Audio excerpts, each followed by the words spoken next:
crois que je tiens le récit du siècle. Tu vois, un genre tragicomique, anticipation, qui pourrait tourner en 6-7 épisodes sur une saison. Ouais, je te fais le topo. On est en 2030. Ouais, c'est ça. On est en 2030, c'est bien parce que c'est dans pas si longtemps. Et donc là, tu vois, il y a un virus ultra violent et virulent et il se propage à une vitesse folle dans le monde entier. Et les gens, ils sont complètement terrorisés. Et ils s'enferment chez eux, comme des animaux en cage. Et tu vois là, le monde, il se transforme en zoo géant. Un peu comme dans le film Je suis une légende avec Will Smith, bon les zombies en moins. Hein. Tu sais la fameuse scène où on voit New York transformée en jungle géante. Ouais, j'adore ce film d'ailleurs.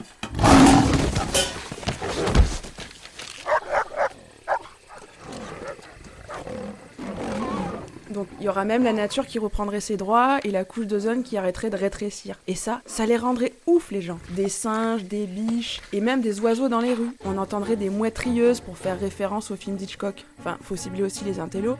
Et ça viendrait appuyer l'ambiance macabre. Ça ferait un super paysage. Et puis, pour ajouter une note un peu glauque, bah j'ai pensé au PQ. Ouais, moi je pense à tout, monsieur.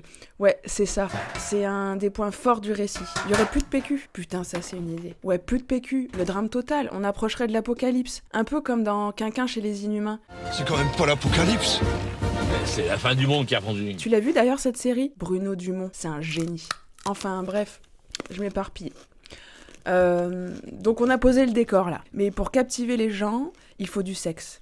Une histoire d'amour quoi. Donc pour ça, j'ai imaginé une meuf isolée en confinement. Elle sera un peu dépressive et à la fois on sentirait chez elle la possibilité de vivre mieux. Faut qu'on ait un peu envie de la sauver, tu vois. Elle serait mignonne, mais pas trop non plus pour qu'on puisse s'identifier. La trentaine, dépressive, alcoolique et merveilleusement triste avec un soupçon de malice. Cette meuf, il lui arrive un truc de dingue. Une histoire d'amour impossible. Elle tombe amoureuse d'un type qu'elle n'a pas vu depuis 20 ans. Et ça claque.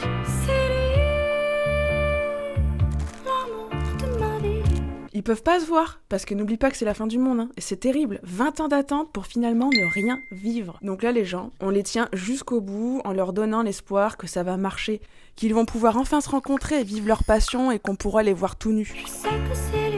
Et à la fin du dernier épisode, c'est la merde totale. Plus de PQ, les animaux dehors qui foutent le bordel et qui mettent Joule à fond. J'ai oublié la description du type. Alors attends, je vois bien un mec sexy et drôle en même temps. Ouais, c'est bien ça. Sexy et drôle. Bon bref, c'est le bordel et les animaux ils prennent le pouvoir et ils coupent internet. Et les gens, ça les rend ouf de dingue. Ils peuvent plus shooter aux écrans. Du coup, ils deviennent tous dépressifs parce qu'ils peuvent plus travailler et poster des vidéos ridicules. J'ai pas encore la fin, mais faut que je trouve une boucle entre l'histoire d'amour et Joule. Tu m'aides ?